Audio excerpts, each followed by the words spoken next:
Hello बच्चों। तो आज हम गॉस लॉ का एक छोटा सा डेरिवेशन या एक छोटा सा क्वेश्चन लेकर आए हैं। इम्पॉर्टेंट है, ये काफ़ी इम्पॉर्टेंट है।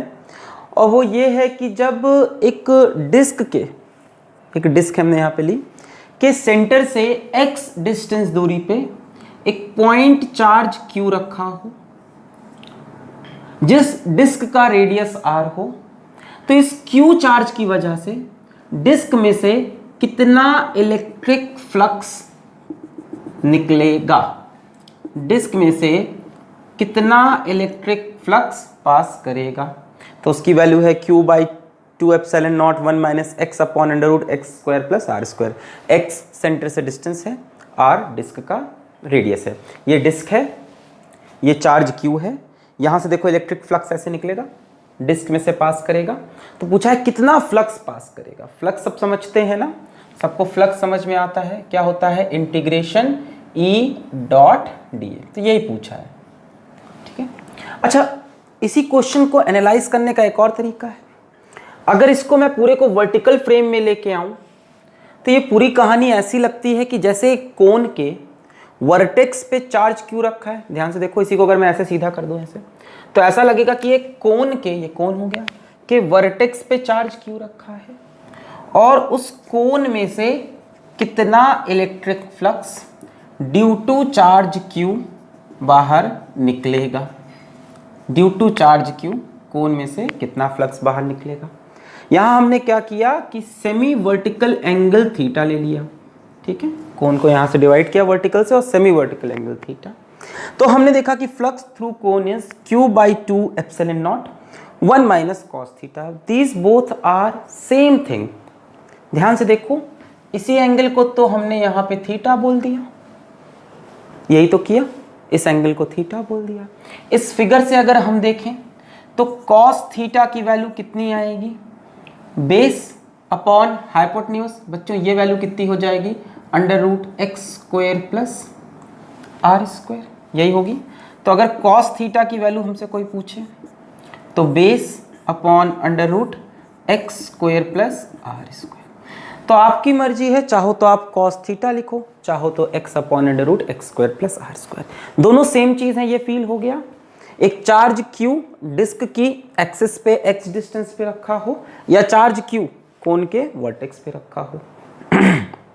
वेरिएबल्स बदल दिए, यहाँ पे थीटा के टर्म्स में आंसर दिया है 1 माइनस कॉस थीटा, यहाँ x और r के टर्म्स में आंसर दिया है 1 minus x upon under root x square plus r square. ध्यान से देखो तो इसी एंगल को थीटा बोला इस फिगर में।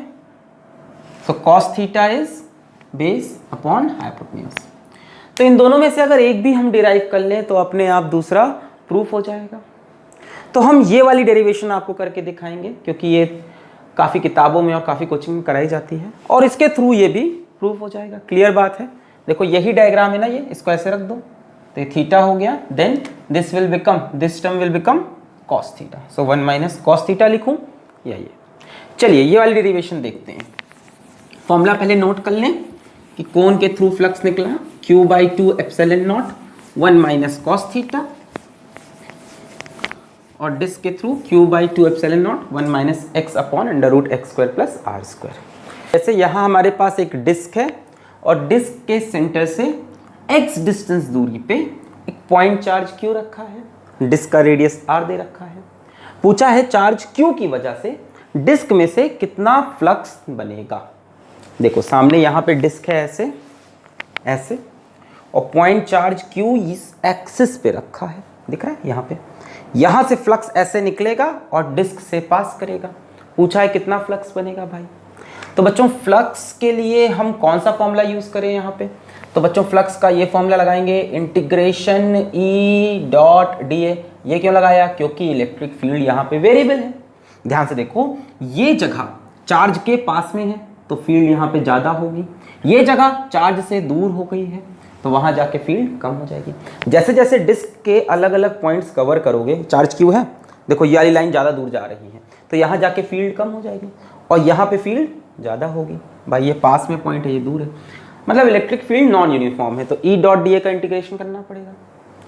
अब तुमको पता है कि इस टाइप की चीज़ें हैं, डिस्क हो गई, स्फीयर हो गया, या कुछ भी ऐसी चीज़ें जहाँ पे इलेक्ट्रिक फील्ड नॉन यूनिफॉर्म हो, वहाँ पे इंटीग्रेशन वगैरह करना पड़ता है, छोटे छोटे एलिमेंट लेने पड़ते हैं। बच्चों डिस्क का एलिमेंट क्या होता है, क्लास 11 में कई बार पढ़ा है। डिस्क का एलिमेंट होता है रिंग। अगर डिस्क को छोटे छोटे पार्ट में तोड़ना है तो किस में तोड़ोगे, रिंग में। तो हमने एक काम किया कि यहाँ से किसी भी एक पॉइंट पे आ गए और यहाँ पे हमने एक रिंग बना ली। क्या बना ली, एक रिंग बना ली, ठीक है। ए ऐसे, ए ऐसे, हमने एक रिंग बना ली। ये हमारा एलिमेंटल एरिया हो गया। मास की जरूरत है नहीं यहाँ, यहाँ तो एलिमेंटल एरिया की जरूरत है। ये हमारा एरिया हो गया, ठीक है, ठीक है। Let this distance be small r, ठीक है। और इसकी विड्थ को थोड़ी देर के लिए हम मान लेते हैं डी आर। बोलो कोई दिक्कत? ये जो विड्थ है डी आर और इस रिंग के रेडियस को मान लिया आर। इस जगह पे चार्ज की वजह से इलेक्ट्रिक फील्ड कुछ ऐसी होगी, सब लोग एग्री करते हैं, अवे फ्रॉम द चार्ज। और बच्चों एरिया वेक्टर कैसा होगा, अगर डिस्क ऐसी है तो एरिया वेक्टर डिस्क के परपेंडिकुलर ऐसा होगा। Area vector is perpendicular to the surface. तो रिंग के लिए या डिस्क के लिए, दोनों के लिए एरिया वेक्टर कुछ ऐसा बनेगा, d A perpendicular to the surface. बोलो सही है, ये ऐसे बन गया डीए वेक्टर। अब बात आती है कि डीए वेक्टर और ई वेक्टर के बीच में एंगल क्या है। अगर बच्चों मैं थोड़ी देर के लिए इस एंगल को अल्फा मान लूं तो क्या ये एंगल भी अल्फा हो जाएगा? बिल्कुल, ये हॉरिजॉन्टल लाइन, ये हॉरिजॉन्टल लाइन और ये लाइन तो सेम है।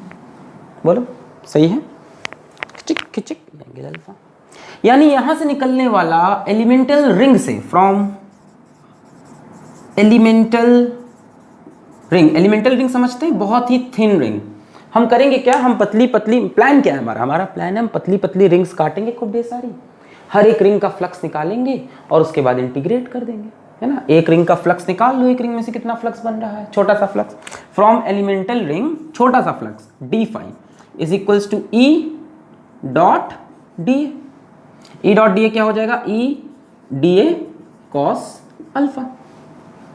फिर हम क्या करेंगे, ऐसे ही पतली पतली रिंग काटेंगे। कहां से कहां, पहले स्मॉल आर की वैल्यू को 0 कर लेंगे, फिर स्मॉल आर की वैल्यू बढ़ते बढ़ते बढ़ते बढ़ते बढ़ते कैपिटल आर के बराबर। देखो स्मॉल आर की वैल्यू 0 किया, यहाँ एक रिंग बनी, थोड़ी सी बढ़ाई, ये रिंग बनी। स्मॉल आर की वैल्यू r/2 करेंगे, यहाँ एक रिंग बनेगी। स्मॉल आर की वैल्यू कैपिटल आर, तो यहाँ इस तरह से सारी रिंग्स बन जाएंगी, सब में से फ्लक्स आ जाएगा। अच्छा, अब यहाँ वैल्यूज रखना चाहेंगे क्या आप, so d phi is equals to electric field की वैल्यू। चलो बच्चों, इलेक्ट्रिक फील्ड की वैल्यू क्या होती है, 1/4πε0 पॉइंट चार्ज की वजह से Q/r²। पर ये r मत रखना, r डिस्टेंस होता है चार्ज से। तो चार्ज से इस पॉइंट का डिस्टेंस कितना हो जाएगा, √x² + r²। बोले यही होगा, चार्ज से इस पॉइंट का डिस्टेंस √x² + r²। तो इस डिस्टेंस का स्क्वायर रखते हैं यहाँ पे, तो हो जाएगा x² + r²। कोई डाउट तो नहीं है।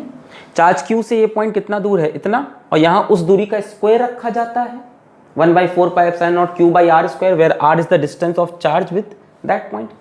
तो इसका स्क्वायर, ये मिल गया इलेक्ट्रिक फील्ड। तो इलेक्ट्रिक फील्ड की वैल्यू 1/4πε0 Q/x² + r²। चलो ठीक है।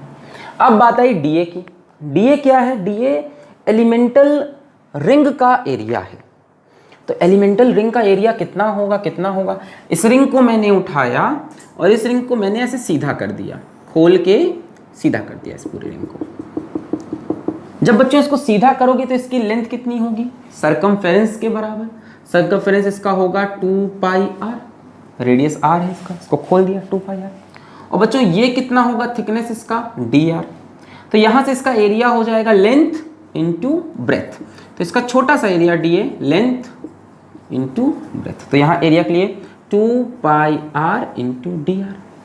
फिर बात आई कॉस अल्फा की। बच्चों कॉस अल्फा क्या होगा, बेस अपॉन हाइपोटेन्यूज।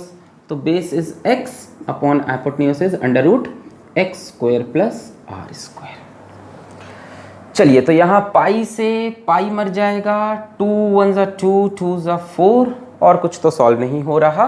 तो हमें डी फाई की वैल्यू मिलेगी, डी फाई की वैल्यू मिलेगी Q/2ε0।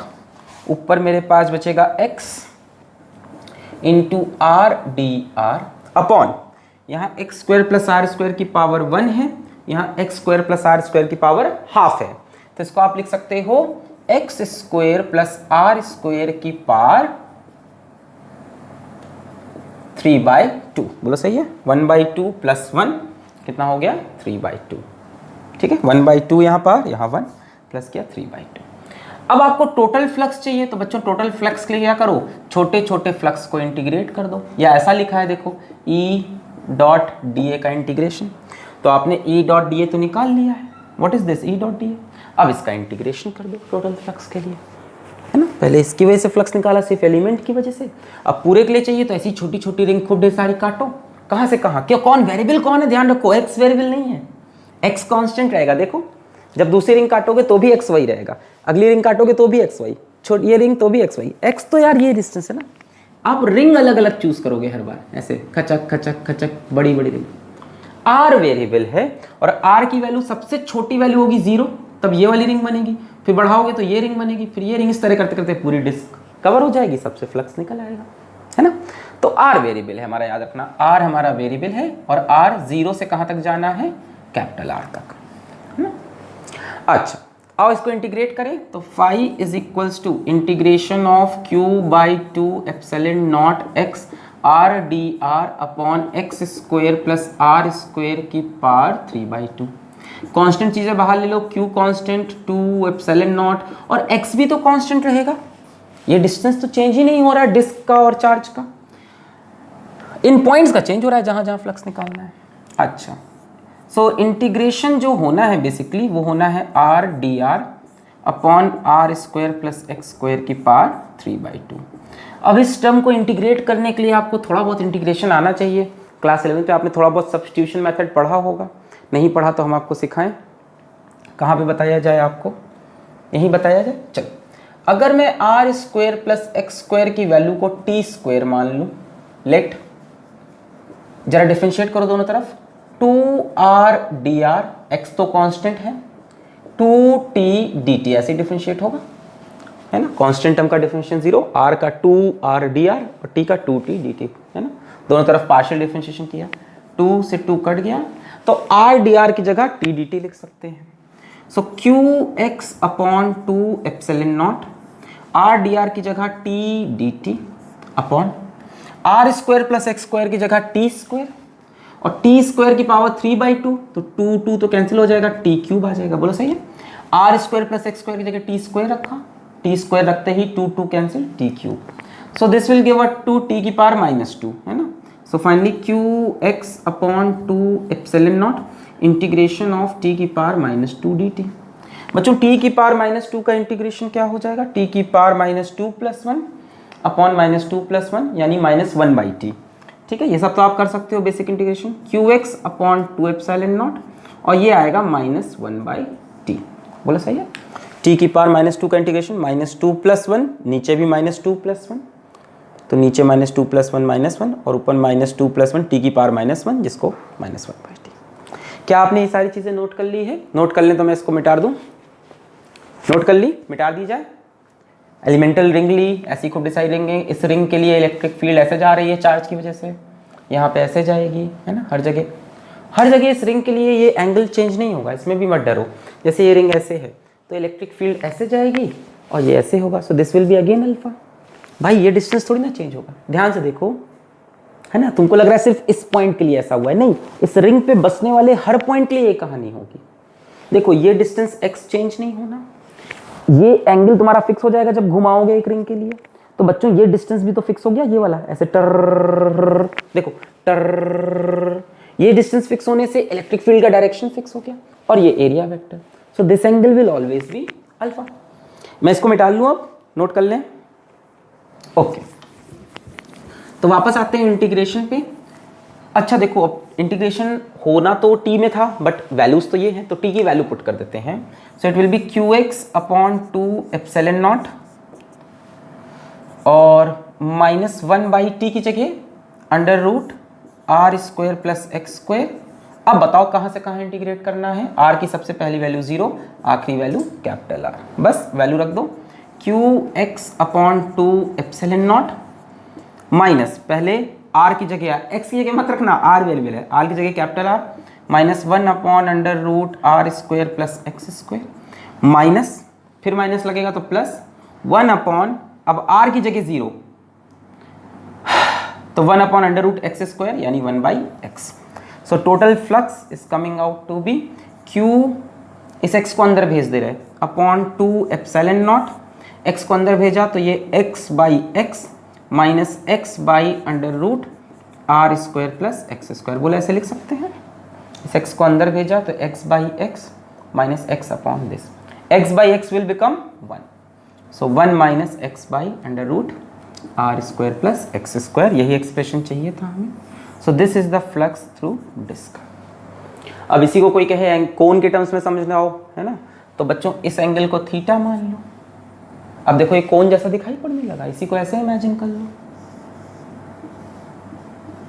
बोलो पूरी कहानी सेम है, कुछ चेंज है? यही कहानी थी। अब यहाँ से अगर मैं बोलूँ कि कॉस थीटा की क्या वैल्यू है, कॉस थीटा की, यहाँ से बताओ मुझे कॉस थीटा की वैल्यू बताओ। कॉस थीटा की वैल्यू देखो बेस अपॉन हाइपोटेन्यूज, ये बेस अपॉन हाइपोटेन्यूज इसको, ये रेडियस r है, एक्स आर, ये कितना हो जाएगा under root x square plus capital है। तो cos theta is base upon hypotenuse. तो चाहे 1 माइनस कॉस थीटा लिख दो कोन के लिए, चाहे ऐसे रख दो डिस्क के लिए। तो आई होप आपको ये कहानी समझ में आई हो। छोटा सा एक क्वेश्चन डेरिवेशन आगे मैंने अगले लेक्चर में यूज़ किया इसलिए भी करके दिखाया। तो पढ़ाई करते रहें, ऑल द वेरी बेस्ट।